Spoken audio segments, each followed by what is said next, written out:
President von der Leyen's umbrella policy to get the EU to its goal of reducing emissions down to net zero by 2050.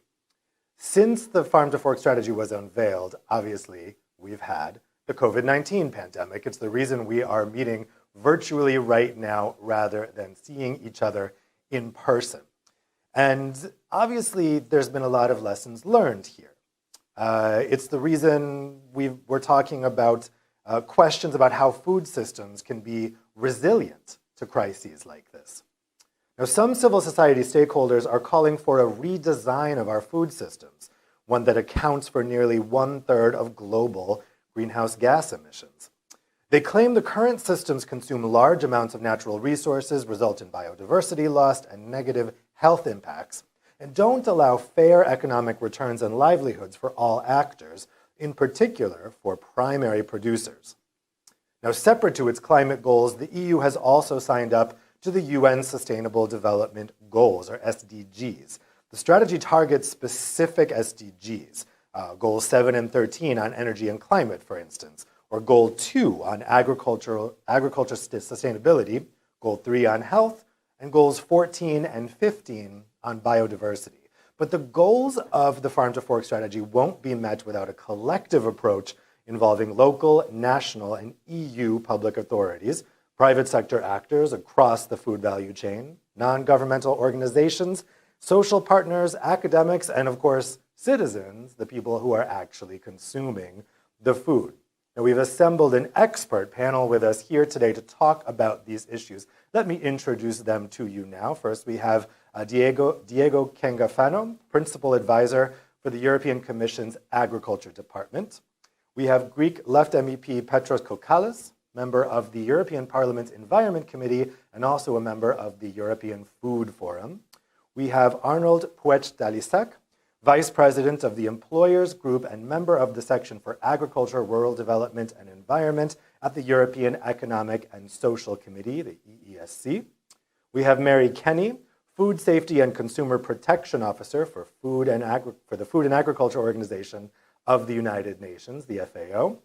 And finally, we have Timothy Cullinan, First Vice President of the Committee of Professional Agriculture Organizations, or COPA, which represents over 22 million European farmers. He's also the president of the Irish Farmers Association. Welcome, everybody, and thanks so much for being here with us today.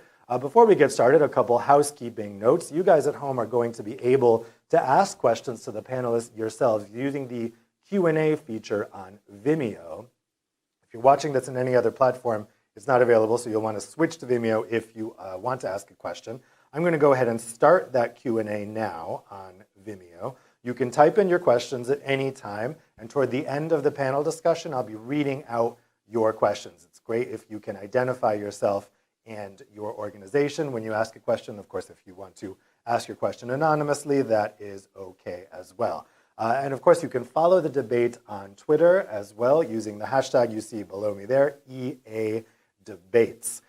So let's go ahead and get started. Diego, I want to start with you because you're obviously a real expert on this policy. So how would you say the Farm to Fork strategy can help the EU meet the UN Sustainable Development Goals specifically? Obviously, you have the big climate targets that the EU has, but when it comes to the UN SDGs, how does the Farm to Fork strategy fit in? Thank you very much, Dave, and thank you very much, Irakli, for this invitation. I'll give you my very personal views about your question. And for replying to your question, I will make a distinction between SDGs 7 and 13, affordable energy, climate action, 15 and 14, life on land and life below water, and I will leave for the end goal number 2 of zero hunger. Now, it's clear Green Deal is the origin, then Farm to Fork goes more into the specific. We want a more sustainable farming, and that means reduction of pesticides, that means fighting deforestation, more organic farming, trying to reduce antimicrobial resistance, and all these principles are in the Farm to Fork, and we are putting them into place, but we will not succeed alone. So the European Union will make its contribution to the SDG targets, the ones I mentioned before, And it's clear that what we're doing goes into the right direction. But as I said before, we're not going to do that alone. We need help of some partners, and we're working bilaterally and globally. And when I mention bilaterally, so you know, the farm to fork strategy foresees creation of green alliances. So we are doing those green alliances bilaterally with some third countries like Japan, Switzerland, New Zealand, India, China, Canada, the neighborhood countries.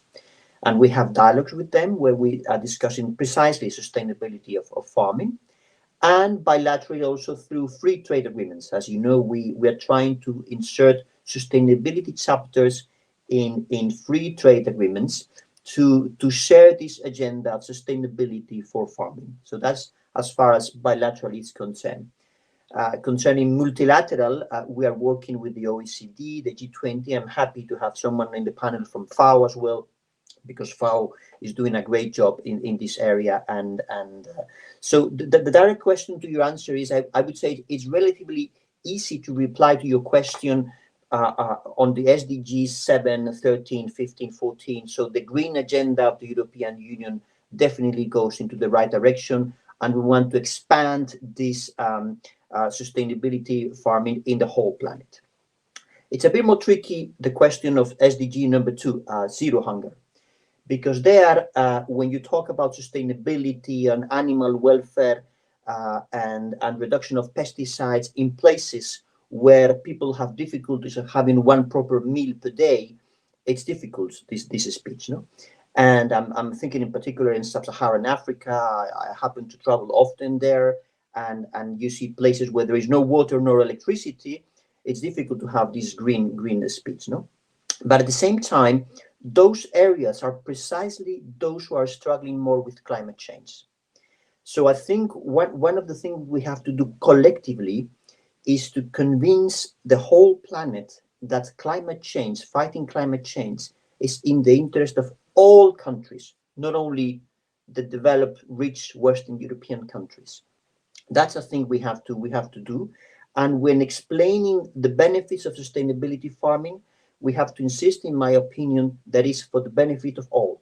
I think we should insist less on the idea that we need to protect our farmers from unfair competition. I hear very often this argument, which is, I think there's a point there, but I think there's more important that the sustainability fight should be in the interest of the whole planet and not only of Western rich European countries. Thank you, Dave.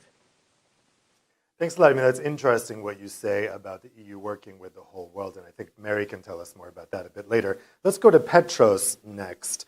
Now, you're very involved in holding the Commission's feet to the fire in making sure that the EU is delivering on its commitments here. So what would you say still needs to be done to implement the Farm to Fork strategy if the EU is to meet these UN SDGs? Well, thank you. Good morning from me, and thank you for the invitation. First of all, it's going beyond the Farm to Fork strategy. There's a lot to be done on a general EU level to meet the SDGs. We have yet to see, we have seen the inclusion of the SDGs in the European semester, which is a very good step. But even though President von der Leyen had assigned SDGs to commissioners, we still don't know who is in general responsible for coordinating the general achievement of the SDGs. Now, in particular, in regards with the food system, I think it's clear that we need to think more deeply about how we produce food and also how we consume it, how we are informed about it, and how we can hopefully do much better in the future, given that we know we have to feed a lot more people and we have to feed them better. So it is really essential to implement pathways towards a more sustainable and circular agri-food systems, considering not just the production of food, but also the storage and the packaging, the processing and farm transport, the consumption of food, and also the recycling of waste materials that come from this. I think it's very crucial to realize that the SDGs offer a holistic view of approaching the world. It's a system where we have to break down silos between different conversations, which we have had in the European Union and also in the member states. And I think that the Green Deal is a fantastic framework to do that, precisely because as such, the Green Deal breaks out through the silos and seeks very radical transformations across a number of sectors. So the Farm to Fork strategy obviously contributes mainly to SDG 2, no hunger, which is really yet not such a significant issue in the European Union, but we have other indicators. So it's important that we work with Eurostat to develop better indicators, not only for SDG 2, but for all the SDGs. And I think we could see it in three areas. Food and nutrition security would be SDG number 2, no hunger, and of course SDG 12, responsible consumption and production, which is about the circularity and cutting food waste, and of course SDG 3, which is about good health and well-being, given that diet is responsible for a lot of the non-communicable diseases. Now, in terms of sustainability and environment, SDG 6, clean water, crucial for agriculture, SDG 7, energy, climate action, life below water, life on land, and lastly, on the part of economic and social development, the third part of the sustainability chain would be looking at SDG 1, SDG 5 on gender equality, SDG 8 on decent work and economic growth, and of course SDG 10 on inequalities, and 11 on cities, which are the prime consumers. So the tools to implement the action, the Farm to Fork strategy is the action plan, and the targets what we set by 2030. And I think that not only in the Farm to Fork action, but in general, we have to increase the coherence and the integration between the different EU policies and construct and go ahead with a single dialogue, not many different parallel dialogues where we talk in one committee about energy, in another committee about food, in another committee about employment, and so forth. And I think it's also very important to integrate governance at all levels, especially with agriculture in the rural areas. And lastly, to align and monitor the Farm to Fork strategy with the relevant SDG targets. We need very specific targets, which will be monitored by the Commission on the member state level to make sure we achieve these very noble and necessary targets. And I think it's very important that we understand the Green Deal in the food policy much more as an adaptation than a mitigation effort. It is true that there is a lot of emissions coming from food production, but it is also true that it is food production that is mostly threatened right now by the climate change that is already happening. So we have to think more in a mindset of adaptation at this point. Thanks. Let's turn to Arnold next. Arnold, I mentioned in my opening remarks that this is going to really require collaboration between a lot of different actors. So what does the agriculture sector specifically need to do to help in meeting these UN SDGs? Yes, thank you very much, Dave. I'm very glad to be with you and to take the floor in the name of the Economic and Social Committee for the group of the employers. And as citizen, as a ESC, we are very glad to support the Green Deal. We think it's a very good idea that the Commission go in this direction. Unfortunately, for the farming sectors, the Farm to Fork strategy seems to be very far from the truth of the farmer now. And we are really afraid by the goal fixed by the Commission in this first declaration. But we will see more about the means we need to be more efficient, to have a less carbon footprint. We have different technologies that we need to keep or we need to develop. I want to mention, first of all, the NBT, new breeding technology.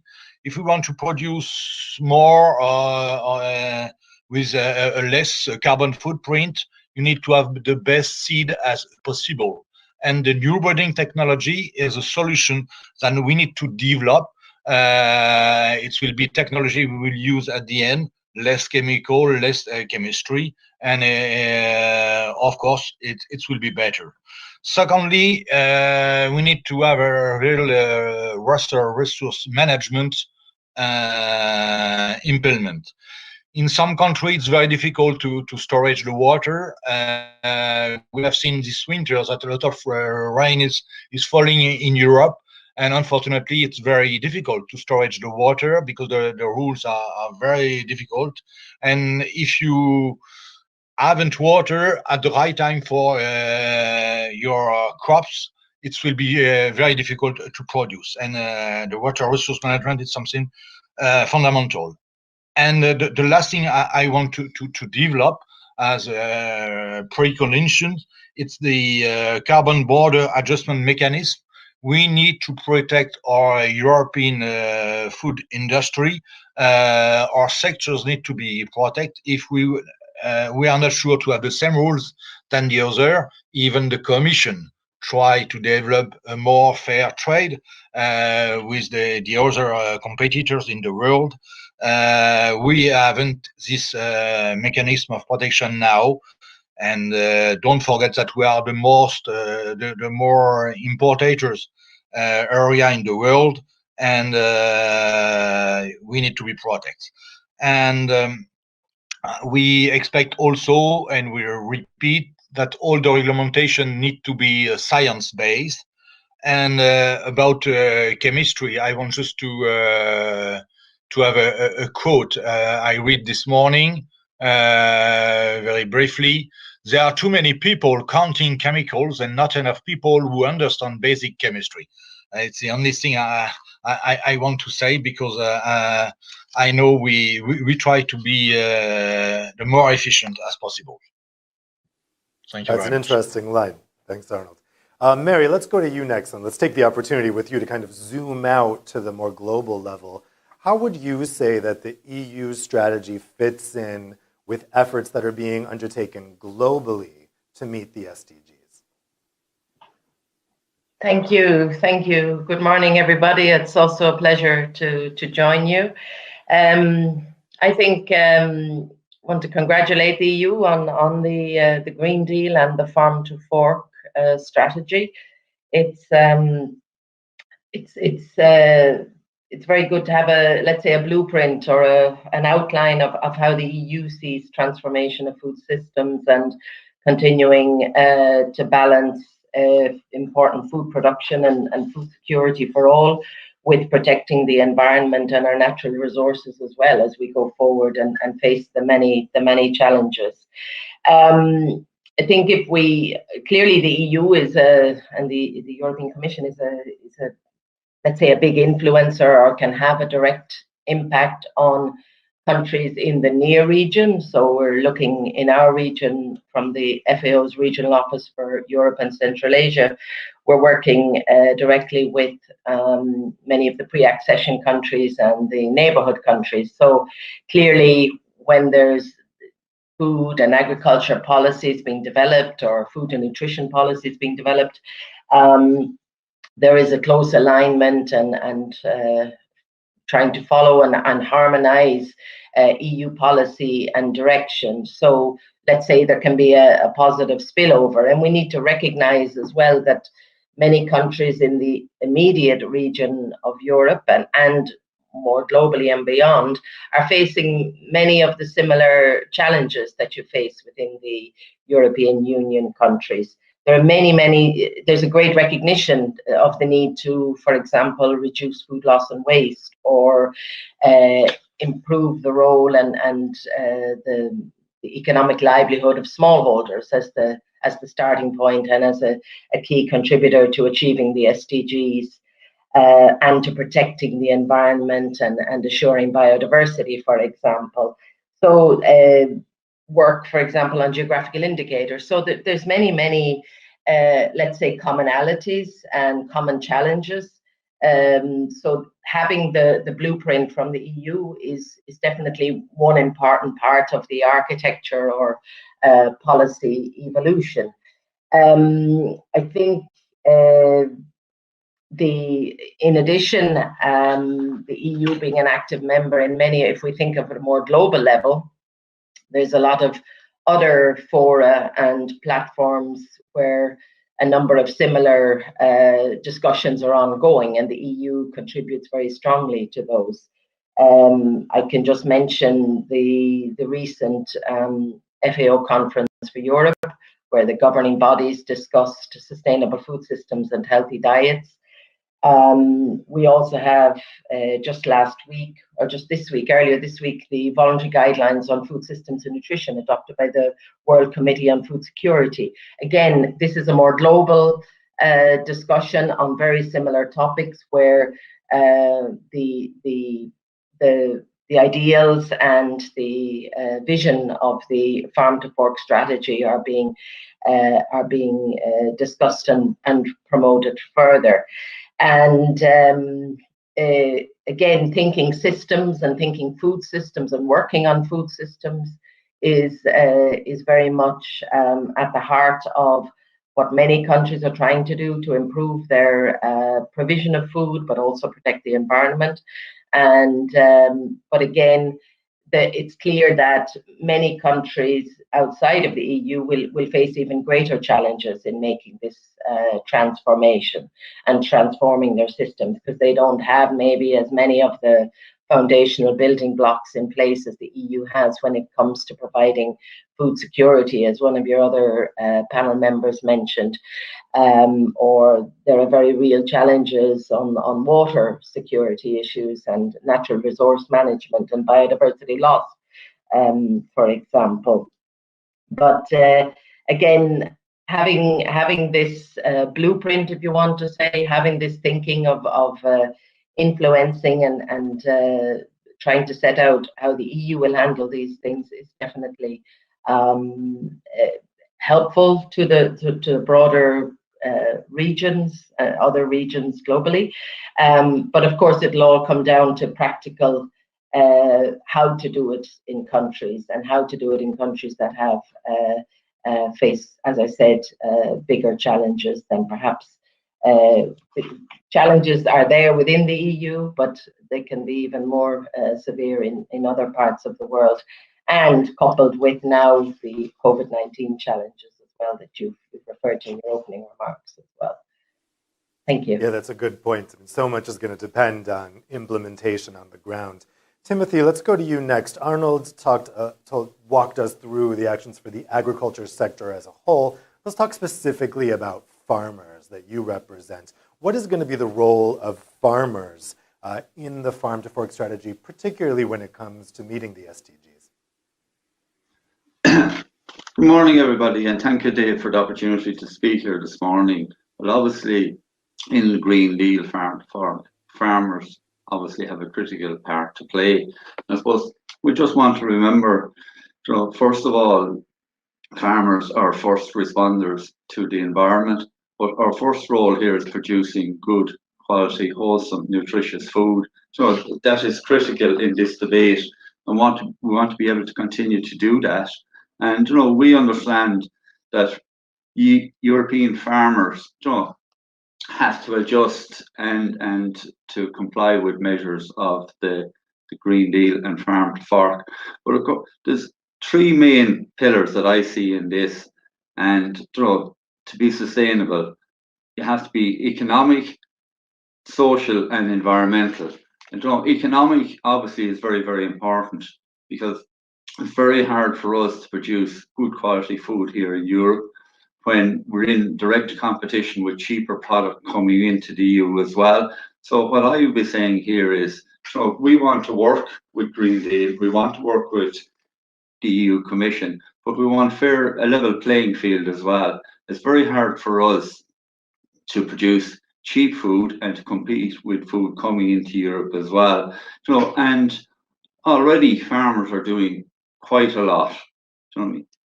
If we look at carbon sequestration, we look at our lands, our hedgerows, but what is happening here to date is, we're not getting an allowance for what we're doing. We have to look at a net figure here, what farmers are admitting, but at the same time, what they are sequestering into the hedgerows, into the trees. This is very, very important.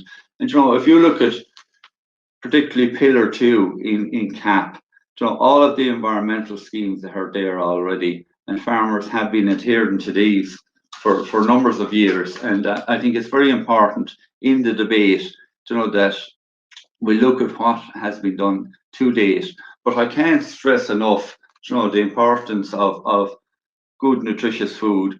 You know, if we look at where we are in the world at the moment, we're in the midst of a pandemic. And I think that the one thing that has come through in all of this is, you know, farmers producing good, wholesome food is absolutely essential in battling where we are in the world, not just in Europe. Do you know what I mean? This is absolutely critical for us at the moment. And I suppose the other one is, like, we're looking at all those new measures coming in, and you know, we need to be able to assess this. There needs to be an impact done on the cost of all of this to farming and to the food industries. Because if we want to sustain sustainable farmers in Europe, well then, before we go forward with this, a study needs to be done, an impact and an assessment on the cost of this. And we are on the journey, and we are on the journey with Ursula von der Leyen, that we want to become carbon neutral by 2050. Thank you, Dave. Thanks, Timothy. I want to come back on that point in just a second. Just a reminder to you guys at home, you guys can ask your questions to the panel using the Q&A feature on Vimeo. Make sure you put your questions in the Q&A box, not in the chat box. If it's the chat, I won't see it, so it needs to go in the Q&A. So Diego, I wanted you to respond to the points made by Arnold and Timothy about the impact on the agricultural sector, particularly on the point about whether the targets are feasible and are close or far from the situation for farmers on the ground. And also to Timothy's point about competition, fair or otherwise, from the rest of the world. How would you respond to their points? Thank you. First of all, I think this crisis has shown the importance of farmers. I mean, we have been seeing for months criticism against farmers. I am a great defender of the farmer community, and I think it's good to show the great job that the farmers are doing in Europe. And it's in the moment of crisis where you see the importance of farmers. Now, it's true that the Commission has suggested some targets. It is also true that farmers are doing already a lot in improving sustainability farming, because farmers are part of the problem, but also part of the solution. And don't forget also that farmers are contributing very well to solving the problems of biodiversity and so on. The targets that the Commission has suggested are going to be discussed now with the co-legislators, and we will see what will be the final outcome and what will be the level of ambition at the final common agricultural policy. But what I can say now already is that at least in terms of financial support, what the Commission has put on the table, rather what the Council and Parliament are putting on the table in terms of financial support, is extremely relevant, and so there's going to be support to the change. Talking about competition, let me remind you that we are net exporters. I'm happy to discuss about imports, but we are net exporters with a big differential, and this we're net exporters, and every year we are more and more net exporters. Why are we so good? Because we have two huge advantages when we compete in the planet. First of all, we have amazing quality in the European Union. We are the old continent, and we produce, I'm sorry to be so clear, the best food and drink in the planet is produced in Europe. And we have this huge advantage of quality. And second, we have zero problems in terms of public health. So the food we produce here, the drink we produce here is outstanding and with no health problems, no public health problems. And that gives us a huge competitive advantage when we export. And as I said before, this balance between exports and imports, we are more and more net exporters. So yes, we can discuss about competition, about unfair competition. I think there is a point, there is an issue of unfair competition, but don't forget the global picture. We are net exporters. That's what I wanted to say. Thank you. Petros, let me put that same question to you, if I can have you react to what Arnold and Timothy said. I mean, a lot has been made of the declining number of farmers in Europe. So how can the strategy sustainably support farmers also while the farming population is dwindling? Well, there's no question that the decline of farms in the European Union is staggering. And this is something that needs to be addressed not only because of the food security issue and the food policy issue, but also in the sense of rural development and the vibrance of rural areas. I can't think of Europe that is just made out of cities. However, I think going back to the adaptation point, it's farmers are not only the first responders, they're also what we call in terms of climate change, of climate action, which is what we call the frontline communities. They are the first community whose livelihood is threatened by the changing climate.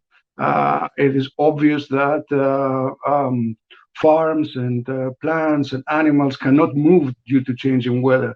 So I think we really need to support farmers and in a sense that we protect them from climate change. I think that the goals set by the Farm to Fork are feasible. I want to remind everybody that we are currently at 1.1 degrees Celsius above normal, above what our food system is accustomed to.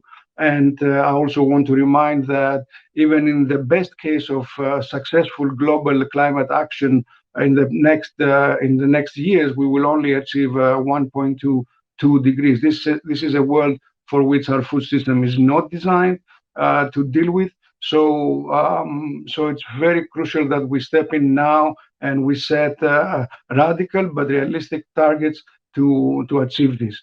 Now, on the issue of competition, first of all, I would like to say that I don't see why we would have a carbon border adjustment mechanism for everything else except food. It makes sense that it works for food as well. And also that we have to think also in terms of productivity. True, there is competition from other cheaper markets, but on the same time, there is huge competition for better paying jobs in the services and industry sectors from the cities, and that is why people move away from the rural areas to the cities. So we have to work a lot in making a completely different farming sector, which is much more technologically developed, much more edge, let's say, and in that I think we could use a lot of digital instruments, and we should work hard to introduce the so-called digital innovation hubs in the agricultural sector, so that we actually do bring this disruptive technology into the food production sector as well. Let's talk about COVID and its impact on the food sector and the agriculture sector. It's a global problem, obviously, pandemic. So let's turn to Mary. I'm curious to get your perspective on this. What lessons do you think we've learned about the sustainability and reliability of the food supply chain as a result of this pandemic? Thank you. Thanks, Dave. I mean, I'll speak more from the view of our 18 program countries. I'm in the regional office of FAO rather than a global perspective, if that's okay with you. We, as explained to you, we work with 18 program countries in the Balkans, in Central Asia. This is more our focus region. I think what we've seen, both in our region, but also probably across many other regions as well, is that through the COVID-19, we have seen that at one level, the food supply chains have managed to keep working after some initial, let's say, hiccups in the beginning due to the immediate lockdowns and transport issues between countries, and even some policy trade decisions by some countries in our region to stop the export of grains. So in the beginning, there were some slowdown of issues, or some, let's say, challenges in the food supply, but they very much sorted themselves out fairly quickly. And I think overall in our region, we can say that at a high level, food security and our food systems worked. They bounced back. We saw great resilience among farmers as the first line of our food producers, but also among the food industry and the retail sector as well, of providing food. Having said that, let's say at a high level, it seems to be looking at a macro level.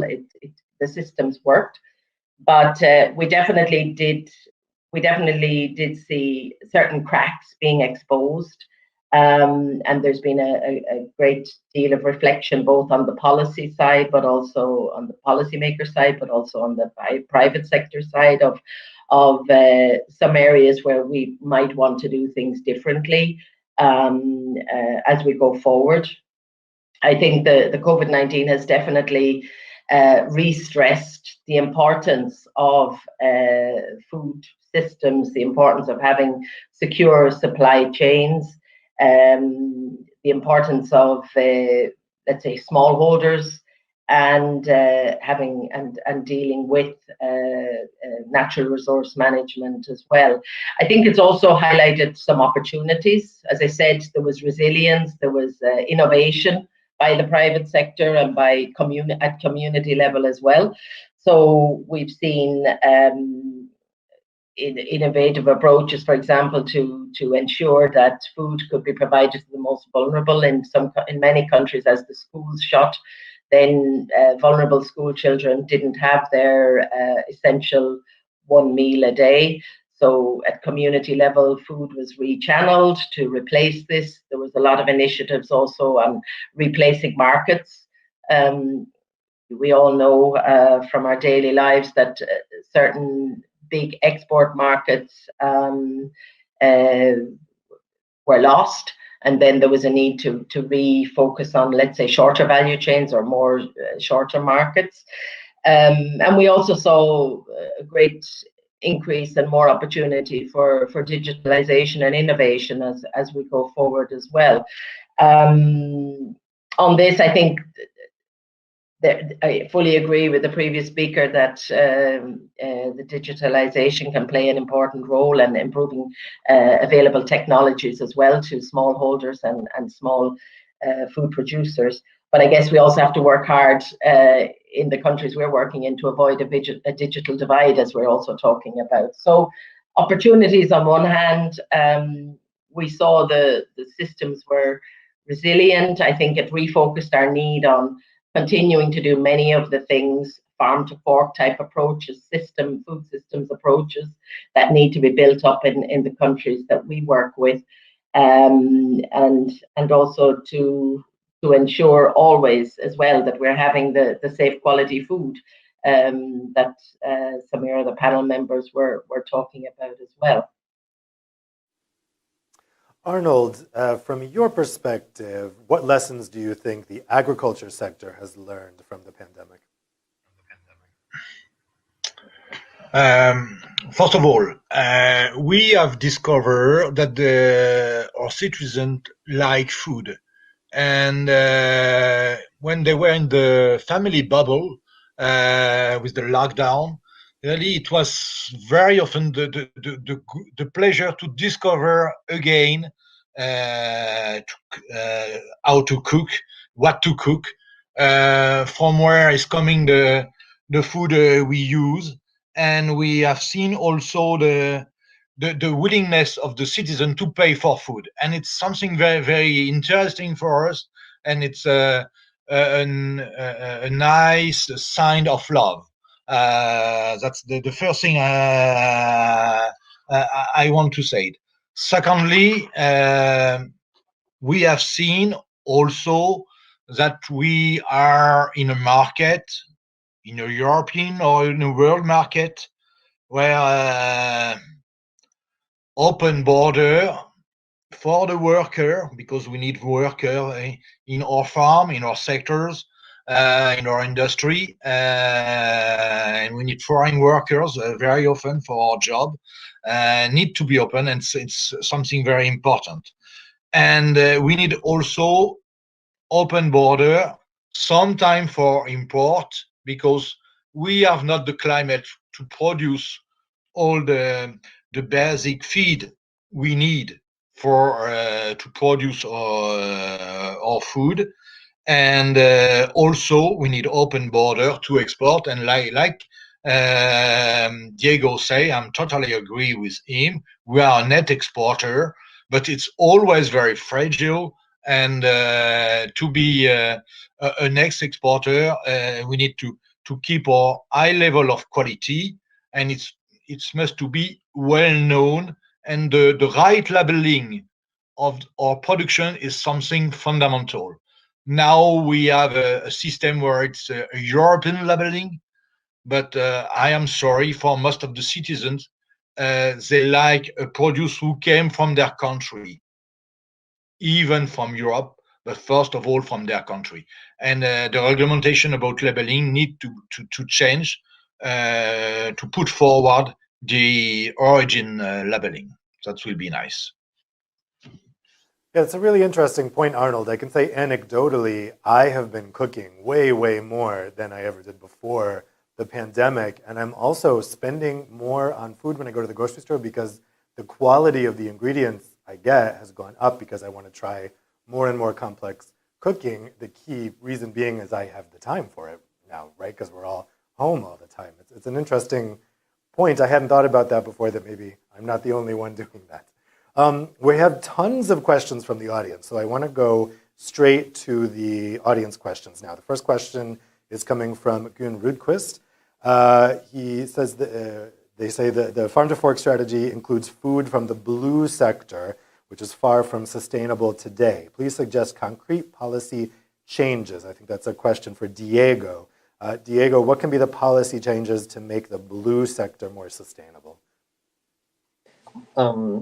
We are fighting everything which has to do with illegal fishing, and we are amending our legislation on avoiding EU use in the jargon. So unsustainable fishing, it's illegal, and we are strengthening the rules and the sanction against that. What I know as well is that we're also improving everything which has to do with organic aquaculture, so make it not only blue but greener as well, the fishing, and that's what we're doing. I mean, the question is correct, but we're working on it. It's not that we are neglecting the issue.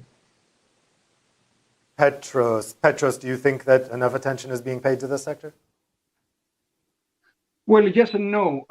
This is again a question of silos, David. I mean, I am a substitute of the Agri Committee and also the PES Committee. So we recently had a very big and very good, actually, study done on the future of food and the future of food security, which for the Agri Committee, which although it spoke a lot about nutrients and nutrition and protein uptake and all the such, there was no mention of fish, as if it's not part of the diet. So this is a crucial point of looking at things holistically. I mean, it's crazy. We actually talk about food security, and in one committee we talk only about agricultural products, and in the other we talk only about marine products. So this is one thing.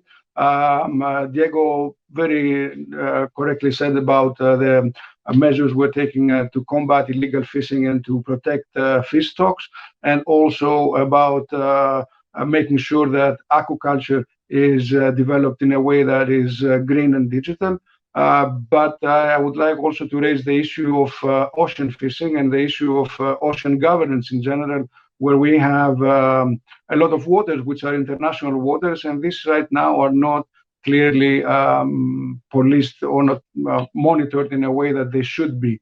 I think we should all agree that, you know, fish do not know borders as such. And so this is a good point where we need to see the issue of food and climate change adaptation globally, and we cannot only see it in Europe.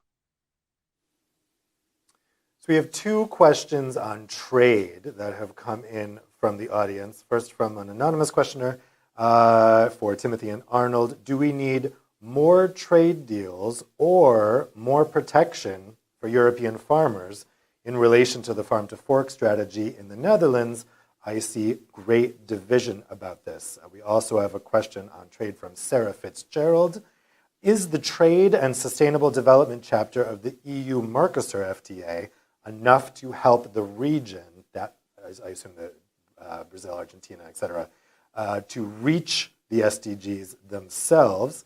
The EU imports vast amounts of soy from Mercosur to feed our animals, to feed ourselves, rendering us complicit.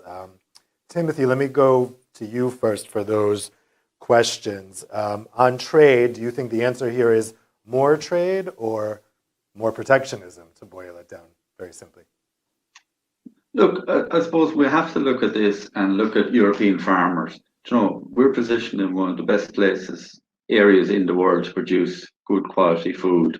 And what we're seeing here now is we're being asked to do more and to get a lower return. So we're going to be using less chemical fertilizer, less pesticides. We're looking at transitioning more European farmland to organic farming. So that is going to be, what is going to happen here is we'll be producing less food at a higher cost. So we need to be compensated for that. So if the EU policy is, particularly if we're looking at Mercosur, to continue doing trade deals where we're sawing down forests, the Amazon forest, to produce more food in South American countries, and import that produce into Europe at a cost to European farmers, when we can actually produce that food here. What I'm saying is, I think enough is enough on the Mercosur trade deal. We need to be looking at regressing on the volumes coming in, and I don't agree that we have to import more, particularly beef, into the European market that's already oversupplied in that market. Let me take this opportunity while you're up on the screen. Just there's another kind of related question. Timothy, are there specific types of crops where the EU farmers are more vulnerable to imports? Obviously, we need to import protein into Europe, and we need to look at a policy of growing more protein crops here in Europe. And I suppose we need to have the debate as well, you know, around gene editing, because we have genetically modified crops, obviously, that are coming into Europe, particularly in soya, as was mentioned earlier. So I think we do need to have an adult debate around gene editing. So if we're going to be using less pesticides and less chemical fertilizer, well, then we need other ways of being able to produce safe, good quality food within the EU. Arnold, so let me put these same trade questions to you. Do you think the answer is more trade or more protection? I think we need more fair trade, and Timothy developed in his first statement the idea of a level playing field, fair competition. It's something fundamental for us. We are agreed to work with most of the country in the world if you respect the other. When we play rugby, we play with the same rules. When we play trade, we need to play also with the same rules. It's something fundamental. That's the first thing I want to say about the Mercosur. The big difficulty is they can produce very cheap produce, and because they have very large farm, they have huge poultry building, they have huge herd of beef, and it's not what we have in Europe. And of course, we will never be at the same level than them, and never able to produce at their cost of production. And at the same times, they use a lot of produce or techniques who are banned in Europe. And of course, it's not fair to be directly in competition with them. That's why we are very concerned about that. It's also available for the vineyard sectors, also available for the agruma sectors, and in north, in east, in south of Europe, everywhere in Europe. we are afraid by this agreement with Mercosur, because it's not at all what we have called in the past the European model of agriculture. Petros, what's your take on this? Is the answer more trade or more protection? Well, I think that the global trade agreements of the European Union are a good point to realize that the European Union has chosen, and rightly so in my view, and has a great political support across a lot of political groups and definitely across the citizens spectrum, to be a leader in the green transition. And that, of course, like we said, includes food production. So very much like we are ahead in climate diplomacy, and we have chosen this not only as an economic development, economic growth policy, but also as our position in the global diplomatic sphere. I think that it would be hypocritical to trade with under agreements that do not respect the European status quo. I hear that we are a net exporter. I'm not sure if this includes animal feed, for example.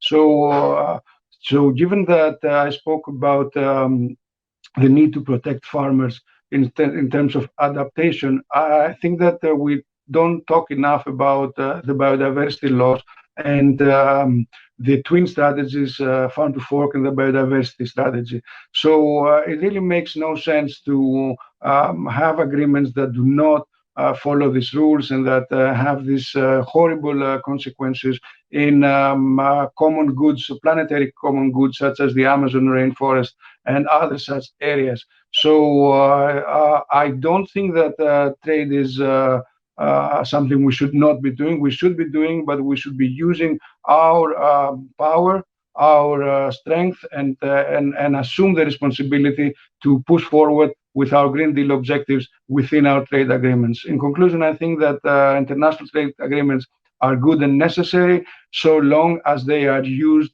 morally and responsibly in ways that do not circumvent what we preach in our home in the European Union. Staying on the trade issue, Petros, you mentioned net exports, and the next question is exactly on that for Diego. You mentioned that the EU is a net exporter on food. What is the best way to avoid excess food miles? Nevertheless, is it a good thing that the EU is a net exporter?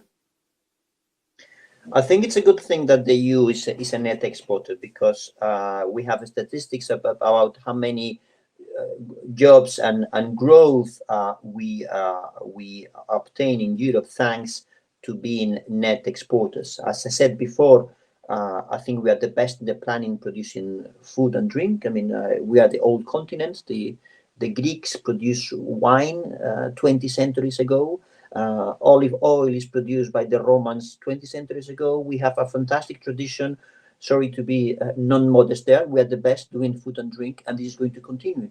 And that is good for in terms of creating jobs in the European Union. Tomorrow, the College of the Commission is going to approve a trade policy review. I haven't seen the final text, but I think some of the concerns that I hear about the questions and my colleagues in the panel about sustainability of trade, all that, I hope there will be a nice reply tomorrow by the Commission. Okay, stay tuned then. Mary, what's your take on these trade versus protectionism concerns?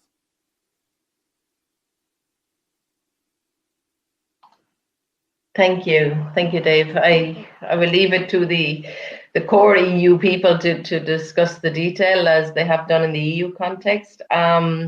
I think we are seeing continual. I mean, again, working with our target countries that are still working to improve efficient and sustainable value chains. We have seen a core need there to also due to COVID-19 to build up production and to try to continue to increase market access.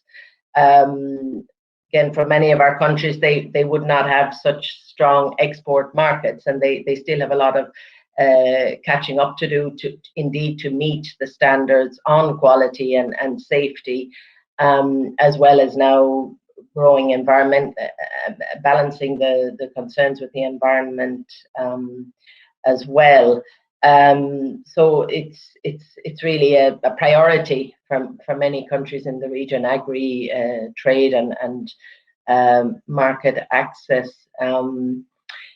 What we've also seen, again, similar to many countries, is the importance of internal trade of food and agriculture commodities, and the emphasis now on short value chains as well, to try to increase local food production for many of the benefits we know about in terms of the environment, but also very much linked to livelihoods and fair and decent employment opportunities for smallholders, for family farms, and for small and medium enterprises as well, to be able to meet the needs. There's a great untapped potential in many countries where we're working to have more efficient value chains and to have more local food production, as well as relying on imports from the EU and other trading blocs, and also trying to increase export to those trading to those other countries as well, to increase their income potential as well. So our next question is for Arnold. It comes from Christoph Dirksens. We currently waste 1/3 of all food produced from farm to fork. And with just 1/4 of that wasted food, we could feed the whole global population. So why, Arnold, do we need to produce more?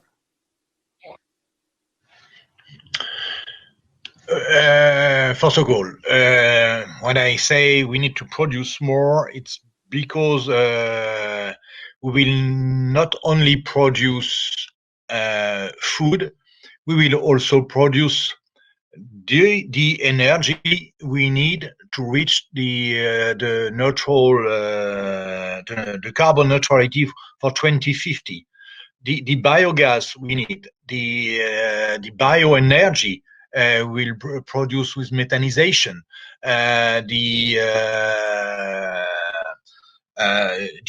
The crops we seed between two crops just after harvesting. It's also a way to produce more, but to keep that for the nature. And about the waste, I am totally agree that the waste it's always a big challenge. But most of the waste is made in the family, and in Europe we put in the garbage 20 kilo of food per person per year, and in this 20 kilo, 7 kilo are still packaged. That's why it's our way of life who sometimes is not enough efficient. And about the problem of the world, it's always difficult to sell produce in country where they need food, because when you sell cheap produce or produce, you don't help them to produce their own food. And they need also to storage their waters. They need also to have the right seed for their field, and to have the right yields, the right advice to protect their animals.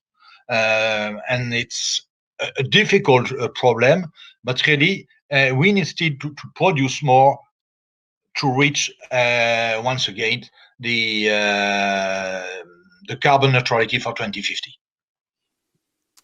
So we have a question asking for some clarification here from Fatma Kansajlik.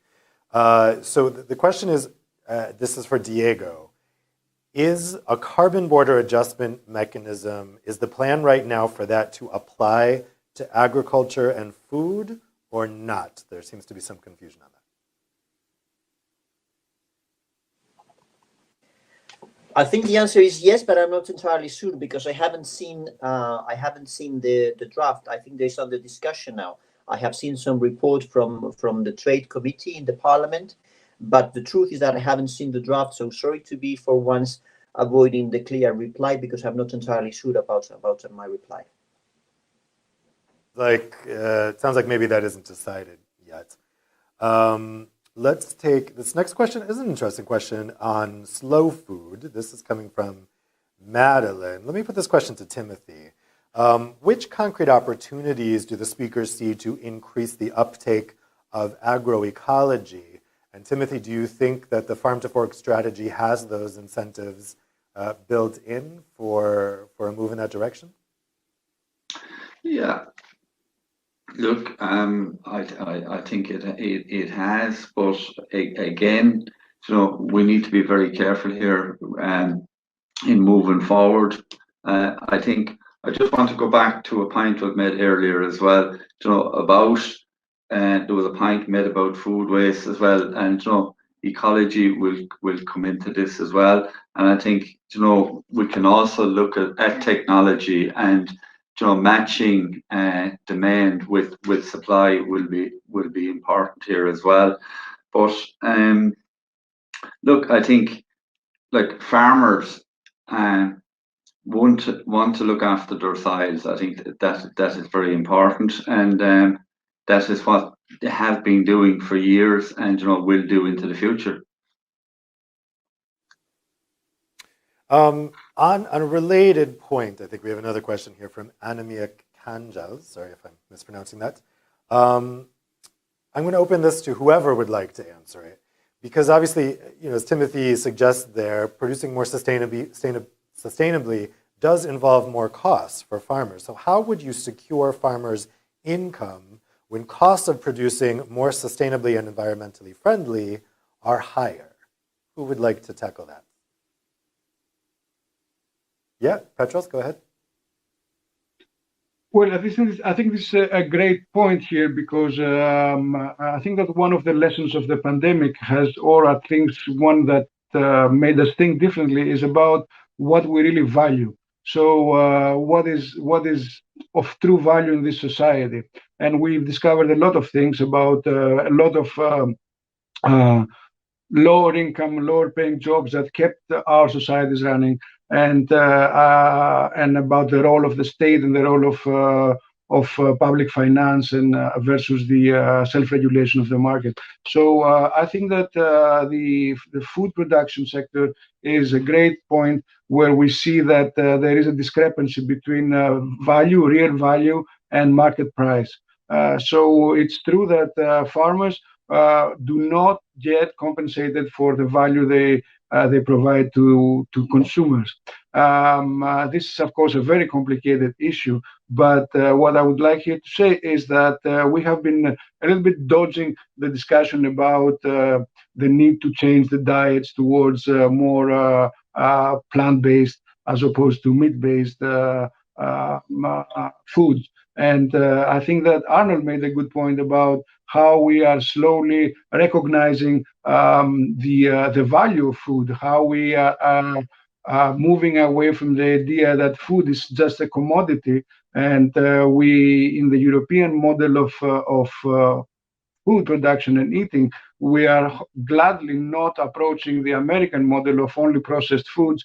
And it's very important that consumers realize the work and the inputs and the art that is involved in production. So in terms of incomes, I think that the move towards agroecology, I think that the demand of the biodiversity strategy for 25% of organic agriculture provides a more labor-intensive and more value-added avenue towards promoting agroecology. On the other hand, we have a similar situation as we are having with the energy transition, where we should be very mindful of the energy poverty and the food poverty. I'm not suggesting that we increase the price of food. I am suggesting that we do find ways to use the one and only truly functioning common European policy, the common agricultural policy, to ensure that both the food producers and the food consumers get what they need and get what they ask for. It is obviously that we cannot only rely on farmer subsidies as we do in the CAP currently, but we do have ahead of us the strategic plans where hopefully we will see that the national strategic plans, where we'll hopefully see that both the farm to fork and the biodiversity strategy goals are integrated, and that the Commission will move forward with monitoring these targets. Okay, Diego, Timothy, you had a comment as well?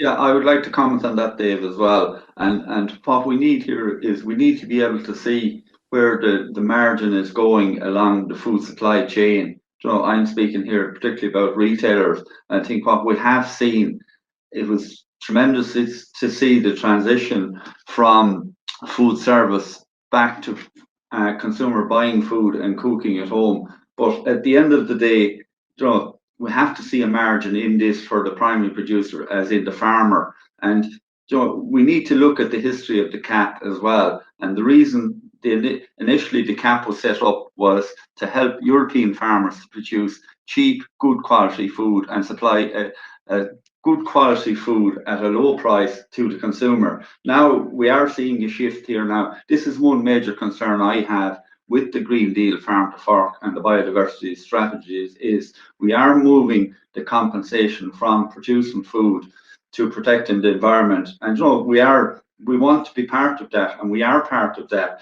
but there needs to be a balance here as well, that if we are producing this good quality food, well then there has to be a margin in it for the farmer as well. And the other thing we need to look at here is the age of European farmers. Farmers are getting older, and we need to be able to encourage young people into this sector as well. And you know, that's where we have a major job of work to do in this strategy as well, to ensure when these strategies are put in place that we do encourage the younger generation into agriculture, into farming, into producing good quality food.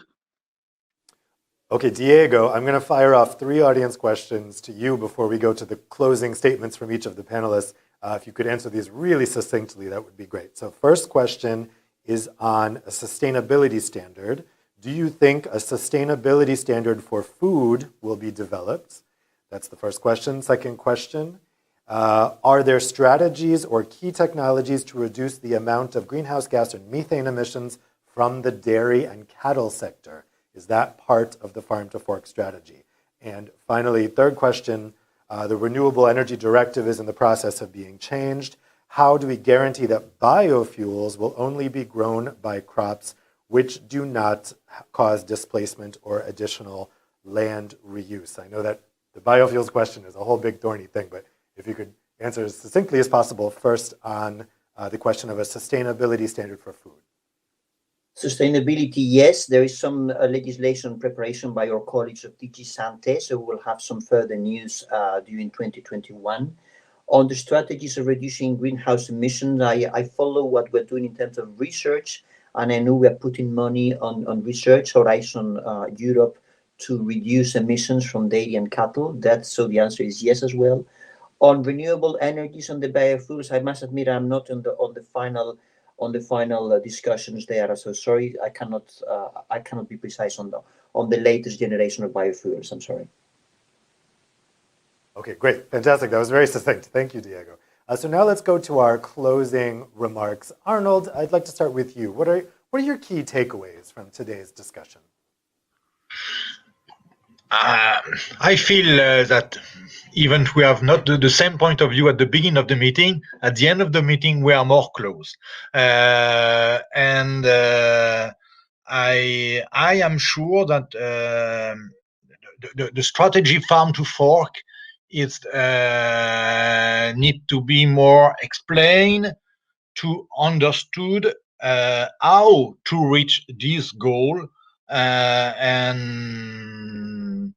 and maybe also why, but still the how, because the methods for me it's not enough clear, and the market it seems is for me the driver's guideline, And the example for organic farming, to have 25% of the farming area in organic, need to be linked 100% with the market.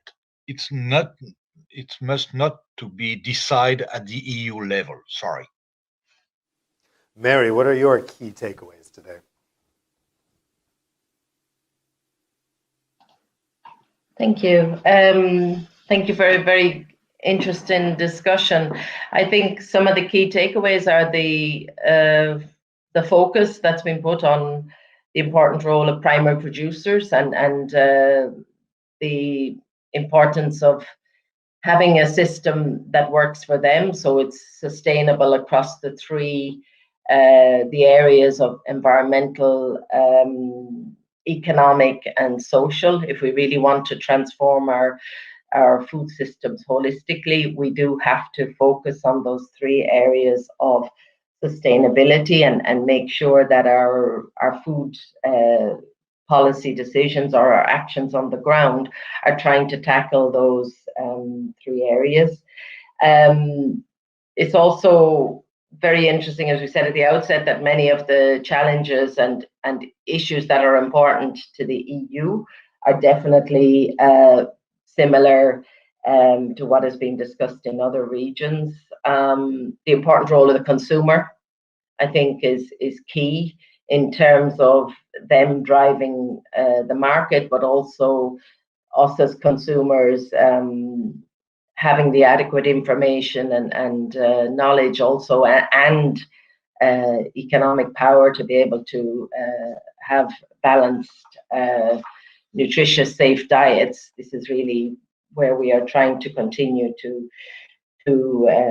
focus. And I just want to add at the end that I think, as you know, this year there is the UN Food System Summit as well, which I think is a very important opportunity, and there's a lot of work ongoing already at country level through the national dialogues in the region to discuss many of the issues that we have been discussing here today. So I think there's, while there are many challenges and also a need to look for countries to look in more detail at COVID-19 impacts, there's also important room to continue these challenging dialogues and discussions to see how best to improve food systems in all regions and in all countries.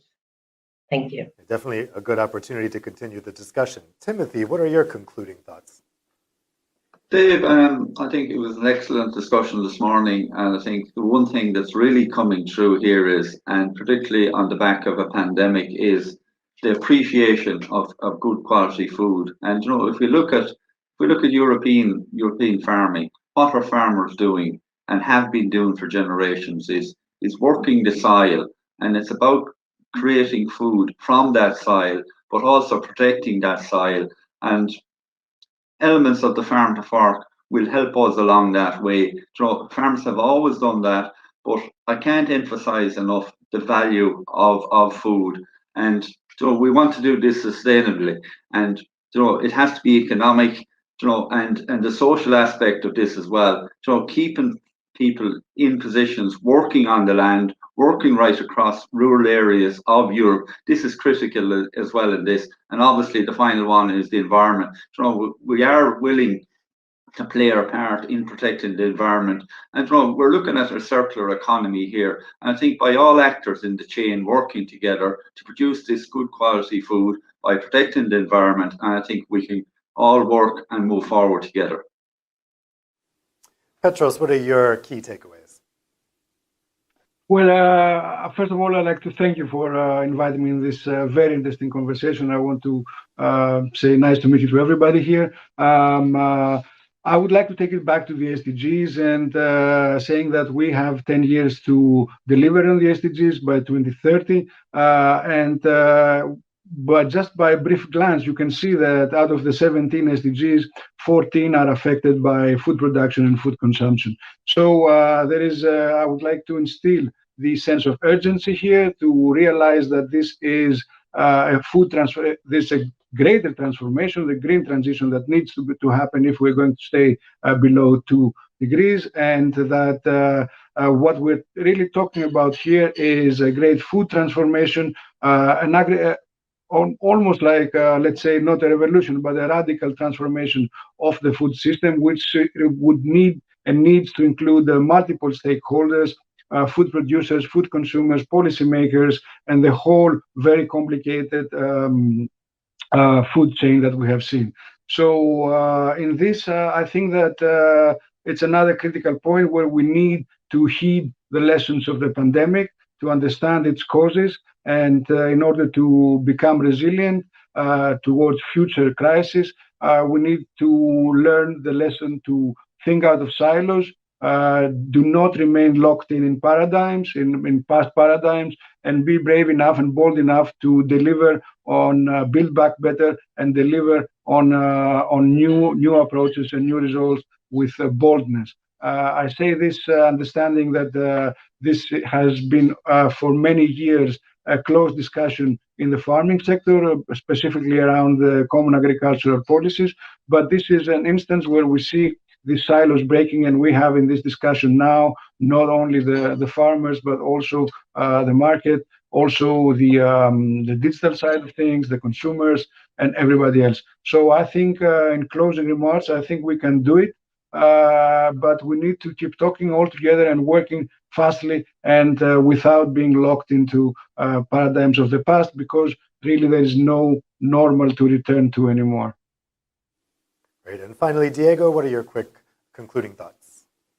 Thank you. I'll say something about COVID-19. I've been working 30 years in the European Union, and from time to time in Brussels, you hear some logos, some new words. I remember the first time I heard the word transparency. I remember the first time I heard the word subsidiarity. Now there is something very fashionable, this open strategic autonomy. You hear everywhere, open strategic autonomy. Now, I want to make the link with food, because in the field of food, thanks God, we are independent.